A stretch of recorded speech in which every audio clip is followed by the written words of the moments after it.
Let's see if we have Mr. Peter Josie online. And you know Peter Josie, firebrand politician. He contested the elections on several tickets of the St. Lucia Labour Party, and likewise those of the United Workers' Party. I'll be attempting to speak with him during the course of the program, so just bear with me while we attempt to do so, because I'm sure that whatever he has to say would be controversial and no doubt very interesting as well. Do we have Mr. Josie on? Mr. Josie? Hi, good afternoon to you, sir. How are you? Good afternoon. Yes, good afternoon, Mr. Josie. Timothy. Yes, good afternoon. You are live on the air. We will be speaking about the protest actions you have been involved in over several years. Are you still there, Mr. Josie? Okay, we'll attempt to get him again, so please bear with us while we try to do that. You know what live radio is all about, and live television is all about, being on Facebook is all about. From time to time, you will have various technical difficulties. Yes, Mr. Josie, how are you, sir? Yeah, I sent you a WhatsApp. Yes, but we could not have conducted the interview. We could not have conducted the interview that way, sir. But let's try and see what we can work out. Because the WhatsApp yeah, falters, I understand. Yeah, but we are ready online, sir. Hope you do not mind. I'll just be taking a few minutes of your time. Yeah. All right. Okay. So good afternoon to Mr. Josie. How are you? Yeah, not badly. Thank you. I'm fine. First of all, your point of view, your opinion on what has been happening over the last few weeks in St. Lucia with regard to the number of protest actions we've been having. Well, as far as I'm aware, there's only been 2. But, Tim, it's par for the course, I mean, once you're in politics and people are animated and are unsatisfied or dissatisfied, they're entitled to have their demonstrations. What is interesting to me, and I call myself a former politician, some call me vet, and is that's what we have on the screen right now, veteran politician. From day one, when I'm not near to a screen, from day one after the last elections, what was clear to me and everybody who observes politics is that the losers were unhappy, and from that time, they showed an ugly side of themselves, which is what part of the politics. So I take it all with a grain of salt. I like politics. I still enjoy it, although I have no active role.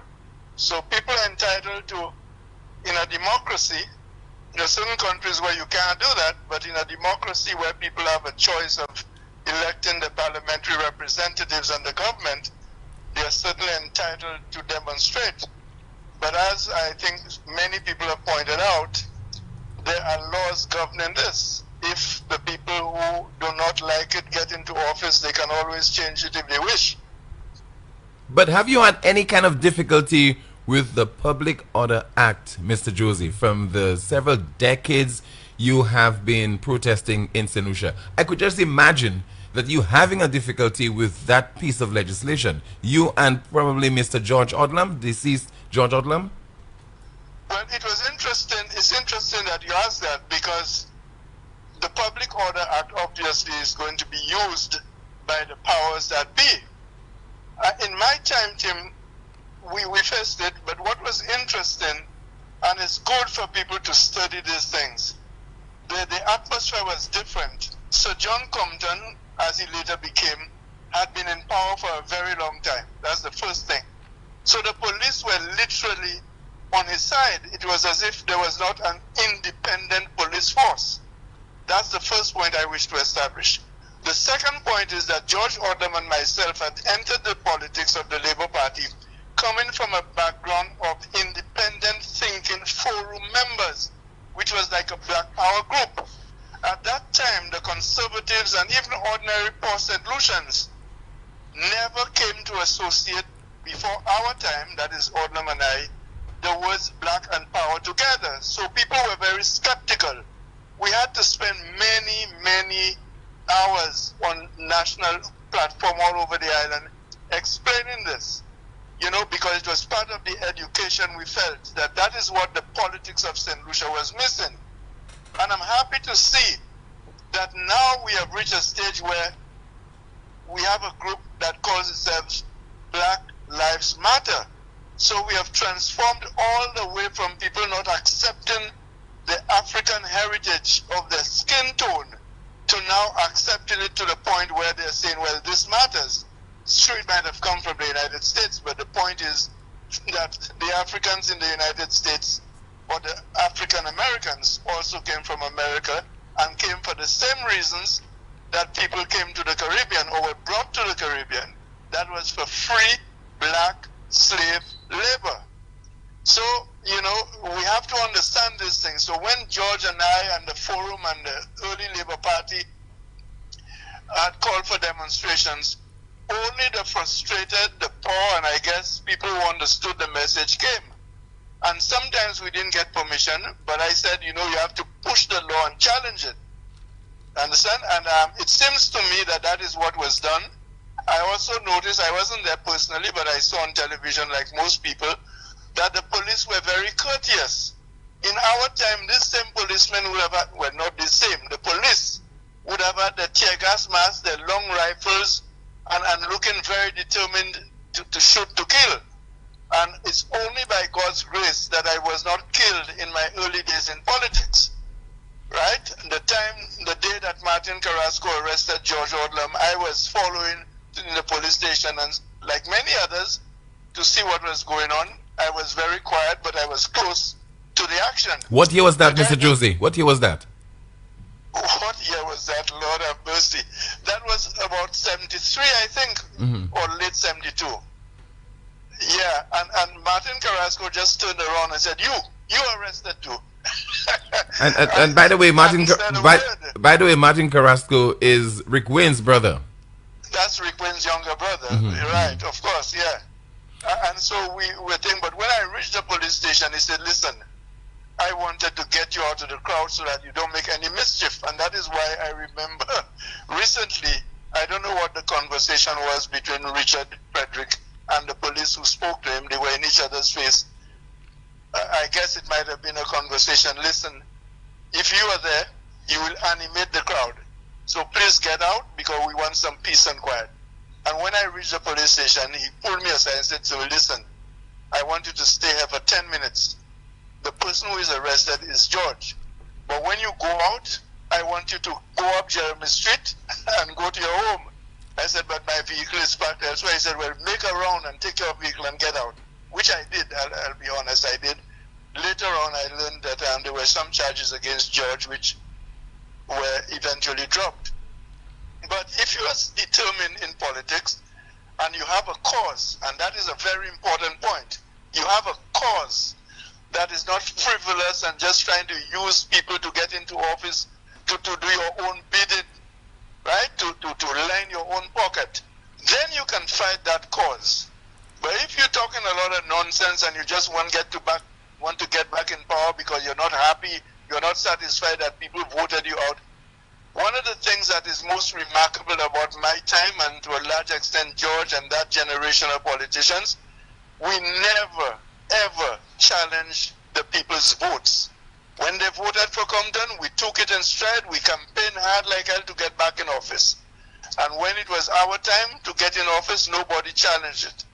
That is a record, I think, that is very straightforward. But Mr. Josie, what do you think about people not seeking permission to take part in those protest actions? For example, the Black Lives Matter protest action. I know, and I saw it all and I watched it. As a matter of fact, I watched the leader of this thing with your program on television last night. I was, in fact, scanning through 3 channels, at all the time, just rotating around 3 channels because I wanted to know all what was going on. One of the things I want to say to the younger generation now is it is important to have some semblance of public order act in place, because the police must know they will be valuable in protecting you, designing the route, telling you which is a safe route to travel. For example, if there is an election called, whenever it's called, when the next elections are called, the Labour Party is hot, they're animated. The UWP will be just as hot because they're convinced that the party is working in their interests. If there is a mass motorcade, and these two forces were to meet somewhere in a narrow kind of valley or narrow road across a bridge, Tim, when people have rum in their head and they take politics seriously, they hate each other because of politics, because of the shirt color, anything can happen, especially if the police is not present. But if the police is aware of what is going on, they will say to one party, maybe the one that applied secondly or the last one to apply, and say, listen, this route has been taken, and in any case, it is not safe. We will not be able to be there in full force to protect you. So we will give you permission to do A and B and C in that particular constituency or in that part of the island. It is important for the police to know. And I'm saying to you, Tim, and again, based on my experience, comparing now to what it was before, the way they handled Richard Frederick, I didn't see when Richard took off. The camera was not on him. I think that is a decent and proper way to do it. After Frederick left, I saw a clip where Mr. Hunt was animating the people and I wouldn't say inciting them, but encouraging them to get in their vehicles, talking about transit, waiting and things so. And the police had not given permission. I did not hear Richard Frederick make any such statements. I'm not saying he didn't make. I did not hear him. It didn't show on television. But it was clear that Mr. Hunt was doing something contrary to what the law and order people, that is the police, said. I am surprised, quite frankly, that when they finally accosted him and they took him to custody suites, I heard a female voice. I don't know that person. I don't think I've ever spoken to that person. Someone said it was a particular journalist, a female journalist. I do not know. I repeat, I do not know that person. I don't think we've ever met. I found it interesting that in my time, the police would have arrested that person as well. I am almost certain of that because the police were, I would say, more hostile. They were more serious. But I have to take my hat off to the police. I believe the commissioner and his men are doing a great job, even in controlling what is going on. No, it is being suggested. It is being suggested, Mr. Josie. Mr. Josie is being anti-government or anti-this and anti-that. Mr. Josie, hello. Alan Chasney has been prime minister for only 4 years, so he could not have done anything so egregious that the police and everybody turned against him. I don't think so. Mr. Josie. Yes, sir. It is being suggested that the police are receiving the orders from the political directorate. That will include the Prime Minister of St. Lucia. Do you think that is possible? It is possible, Tim, but I don't think it is so. That is why I mentioned the term of office of 4 years. I don't think this is so. I supported Alan Chasney and his government. In fact, I have to remind you, I think I told you so and other people, the last elections in 2016 was the first elections in my life that I did not vote. And the reason I did not vote is because I was not on the island. I was not in St. Lucia. And it was not even my fault. Okay, I have explained before where I was. I had some long medical things that one of my kids actually paid for me to come to New York, paid and did all the arrangements with the doctors, the hospital and things. So I did something like 150 different tests. Okay, the only thing they changed was my blood thinner tablets. But I was not on the island, and if I was there, I would certainly go and vote. That is my democratic right. I'm not letting anybody who doesn't pay taxes, who don't give one damn about how the country is going, whether it falls, only thing they care about is which party or which fella they're supporting or which woman they're supporting. I'm not in that nonsense, Tim. If I vote for you and I'm not satisfied, I have to make any noise. When the time comes, I'm going to exercise my disgust. So as much as you did not vote in the last general election, Mr. Josie, as much as you did not vote during the last general election, if St. Lucians were given the opportunity to vote tomorrow, would you vote for the United Workers' Party or the St. Lucia Labour Party? I would vote for the United Workers' Party, Tim, because I believe, listen to that. When I compare Alan Shastney, the Prime Minister of St. Lucia today, with Dr. Kenny Anthony, who was Prime Minister for a longer time, granted, and the longer you stay, the more likely it is that you're going to make mistakes and annoy people. So I give Dr. Anthony that. But let us compare the first term of Dr. Anthony with the first term of Alan Shastney. I feel that Alan Shastney has been more open, he has been more transparent, and he has been more truthful with the people of St. Lucia. And in my books, this counts as much or even more than executing anything you said in your manifesto. Because things can happen that what you promised the people to do for them may not happen. Let's take the extreme case that we are suffering through right now with the coronavirus. If Dr. Anthony was there, everybody in the Labour Party would tell you, okay, we had the coronavirus, give the government a chance, Dr. Anthony couldn't do this, he couldn't do that. And we as reasonable people would have to admit, why can't the same thing be done or said for Alan Shastney? He was going quite well. When I look at St. Jude Hospital where they have reached to date him, I feel a lot of pride, and I believe I've said so ad infinitum. The only place I've had an operation where Dr. Richardson Centros stripped a vein on my left foot, on my right foot, which I got from playing football. I didn't bother with it, and as you get older, this kind of things come back to bite you. I was at St. Jude, I think it might have been 72 or 76 Olympics, okay? No, 72, because I hadn't contested elections as yet. And St. Jude is playing a key and vital role for everybody in the South. Likewise, the airport.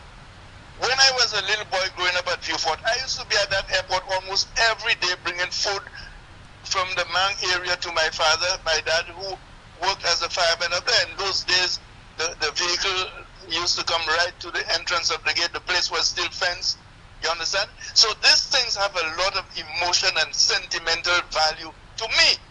Plus, Beaufort is not St. Lucia anyway. And if we have a thriving international airport, as we should, we can't let Antigua or even Barbados and St. Vincent Grenada have a better terminal building than us. Well, what kind of thing is that? So this has been long overdue. And if there's any negative mark I hold against Dr. Anthony, which I'm writing right now in my memoirs or my life story or my autobiography, however you want to call it, one of the things I will put hell on him for is not building or renovating or restructuring, or however you want to call it, that Iwanura Airport. As a matter of fact, today, I suspect the reason they don't want Shastney to do it is because they are not fools. They can see that in 10, 20 years' time, when Shastney is no longer around politics, nobody knows which politician is going to be alive. But if Shastney, Alan Shastney, successfully does that, the airport is going to be named after him one day from Iwanura. If they don't name the whole airport after him, some part of it is going to be named after him. You mark my word. I may not be around, you may not be around, but that is, I think, a natural thing that will happen. So I would vote, based on the present performance, I would vote for Alan Shastney. The only problem I find with Alan Shastney sometimes, I don't know why he makes this kind of statements or these jokes. He had no reason, in my humble opinion, to say, oh, elections is around the corner.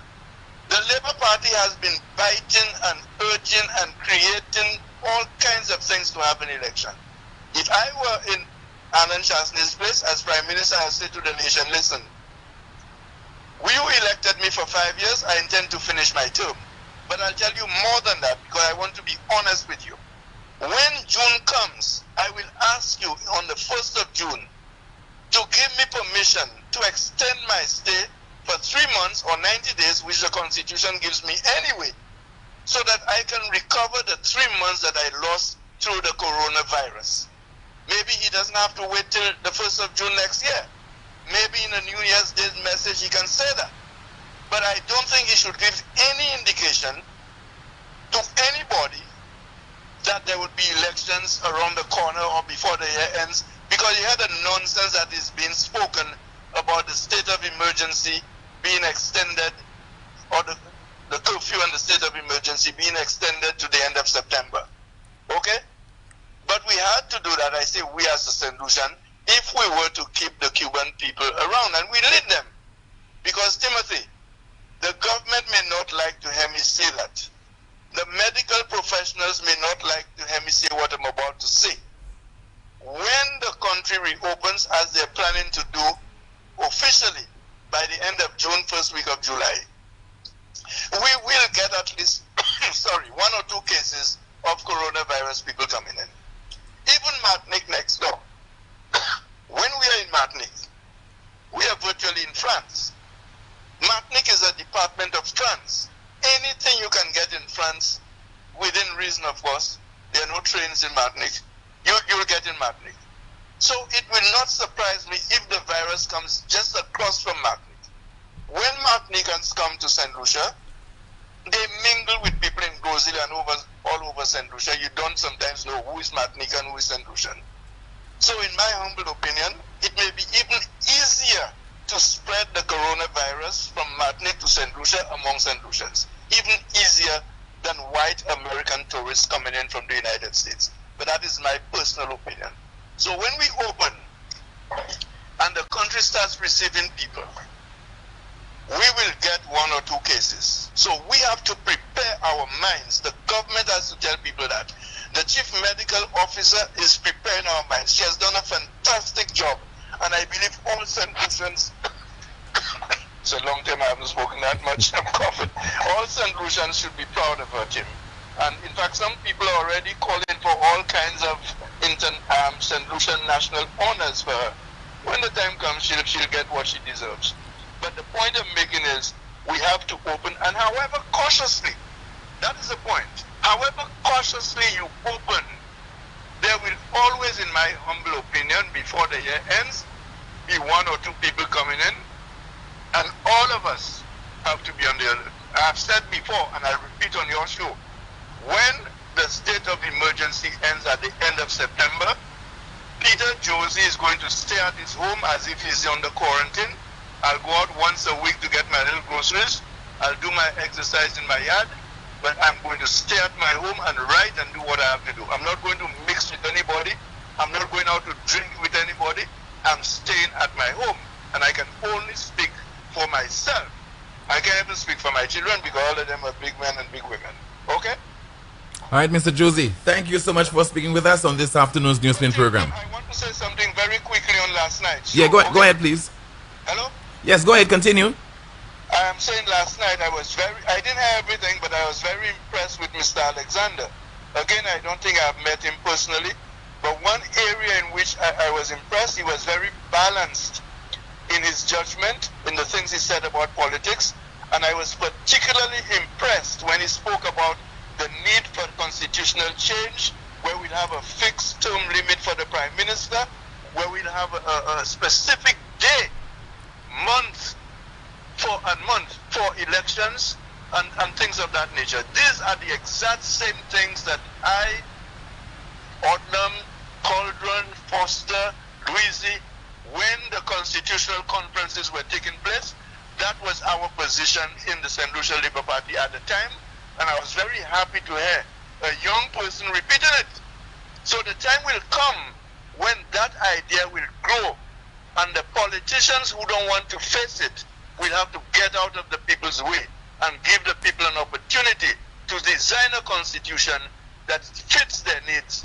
Even the recall of MPs, it may be difficult to recall an MP unless, of course, there is a thing in the budget every year where the Minister of Finance gives an equal share of the cake to every constituency, whether in office or not.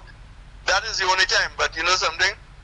In my political mind sometimes, you know, there are a lot of crooked people all over the world. Suppose you do that and you give a budget of a couple $1 million to constituency A, and the representative takes it and go and hide in America or Canada or one of these places. How do you get back the people's money, Timothy? Yeah. You understand? So all these ideas are good, but it takes a lot of discussion, a lot of different minds to come together to make them work. But I was generally very happy. And the other guy who was with you at one time, I had to look a second time to make sure he was not my first son. He looked a lot like Lance. But I thought it was good for what I saw, and I agreed with some of the sentiments shared by Alexander. As I said, I don't think we have ever met. Okay? Okay, thank you so much for speaking with us. Yeah, you have a good day, Tim. Take care of yourself. You too, sir. You just heard there from veteran St. Lucian politician. He has contested elections on both SLP and United Workers' Party tickets. He had a lot to say. And I thought I should interview him primarily because he's one of the remaining individuals still alive who would have taken part in various protest marches in the late 60s into the 70s and so on. And I just wanted to get his take so that you could compare what is happening right now in 2020. Always a pleasure listening to Mr. Peter Josie. You might not agree with everything he has to say, but very controversial. He has a point of view. He never minces his words. He has something to say. Believe you me, you will hear from him.